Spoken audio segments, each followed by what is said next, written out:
Hello friends, welcome to my channel. So நான் இன்னைக்கு பார்க்க போகிற வீடியோ வந்து இப்படி கூகுள் குரோமில் வேறு அக்கௌண்ட்டில் யூஸ் பண்ணுறது. அதாவது வந்து ஒரு ப்ரௌசர்ன்னு இல்லாமல் அந்த ப்ரௌசரை வந்து தனித்தனி யூஸராக பிரித்து தனித்தனியாக யூஸ் பண்ணுறது எப்படின்னு பார்க்கலாம். ஃபார் எக்ஸாம்பிள் வந்து நாங்கள் முதல்ல வந்து க்ரோம் ஓப்பன் பண்ணிப்போம். ஸோ க்ரோம் ஓப்பன் பண்ணதுக்கப்புறம் எங்கள்கிட்ட ஏற்கனவே தனித்தனியாக இருக்கிற அக்கௌண்ட்ஸை காட்டும். அதே மாதிரி கீழே பார்த்தீங்கன்னா கெஸ்ட் மோடுன்னு ஒன்று காட்டும். இந்த கெஸ்ட் மோட்டில் நாங்கள் ஓப்பன் பண்ணால் இது வந்து நார்மலாக ஏற்கனவே இருக்கிற எந்த ஹிஸ்ட்ரி எதையுமே காட்டாது.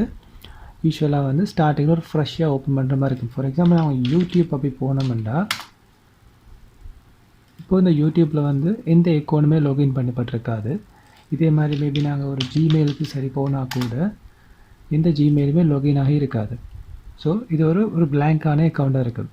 இதில் வந்து நாங்கள் கிளிக் பண்ணோன்னா எதையுமே நாங்கள் லாகின் பண்ண முடியாது. ஆனால் நாங்கள் இந்த மாதிரி சைன்இன் பண்ணிக்கலாம். பட் ஒரு அக்கௌண்ட்டாக இருக்காது, ஒரு கெஸ்ட் அக்கௌண்ட்டாக இருக்குது. ஸோ இதுக்கு பதிலாக நாங்கள் வேறு ஆப்ஷன் இருக்குது, அதை நாங்கள் பார்ப்போம். இப்போ இதை ஓப்பன் பண்ணியாச்சு தானே. இதில் வந்து பார்த்தீங்கன்னா கீழே அட் அண்ட் ஆப்ஷன் ஒன்று இருக்குது. இந்த அட்டை நாங்கள் கிளிக் பண்ணும்போது சைன்இன் பண்ணுற ஆப்ஷன் ஒன்று இருக்குது. கண்டினியூ வித்தவுட் அன் அக்கௌண்ட் இருக்கும். ஸோ கண்டினியூ பண்ணும்போது அது ஒரு கெஸ்ட் அக்கௌண்ட் மாதிரி தான் ஒர்க் ஆகும். சும்மா ஒரு பேரோட சூஸ் பண்ணிக்கலாம் நாம் வேணும்னா.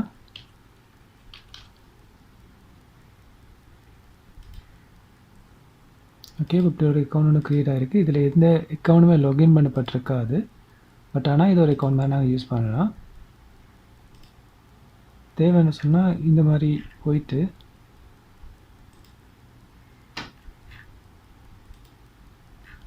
கீழே டெஸ்க்டாப் ஷார்ட்கட் கொடுத்தா டெஸ்க்டாப்புக்கான ஒரு ஷார்ட்கட் வந்து இதுக்காக க்ரியேட் ஆகும். அப்படி உங்களுக்கு தேவைன்னு சொன்னால் கீழே அந்த ப்ரௌசர் ஓப்பன் பண்ணப்பட்ட இடத்துல ரைட் கிளிக் பண்ணிவிட்டு பின் பண்ணோட டாஸ்க் பாரோட அது அப்படியே வந்து அங்கே சேவ் ஆகிருக்கும். ஸோ எனி டைம் நாங்கள் அதை ஓப்பன் பண்ணும்போது அதை நாங்கள் ஓப்பன் பண்ணிக்கலாம். இப்போ அதை ரிமூவ் பண்ணனாலும் பண்ணிக்கலாம் வேணும்னா. ஸோ இதை ரிமூவ் பண்ணணும்னா இதில் கிளிக் பண்ணிவிட்டு அதை ப்ரொஃபைலுக்கு போனோன்னா இதில் நார்மலாக ஓப்பன் பண்ணுற அந்த ஸ்க்ரீன் காட்டு. அதில் நாம் அந்த சில ரிமூவ் பண்ண வேண்டிய ப்ரொஃபைலை கிளிக் பண்ணால் சரி ஹிஸ்ட்ரி எல்லாமே ரிமூவ் ஆகிடும்.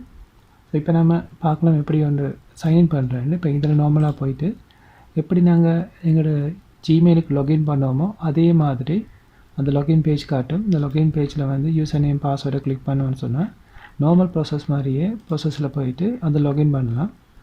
லாகின் பண்ணோன்னா நம்மளோட புக் மார்க் அதெல்லாமே வந்து ஸ்பெசிஃபிக்கான ஜிமெயிலே எப்பவும் சேவ் ஆகிருக்கும். ஸோ இதையுமே வந்து முதல் செய்த மாதிரி நாங்கள் டாஸ்க் மார்க்கு பின் பண்ணி கொள்ள முடியும்.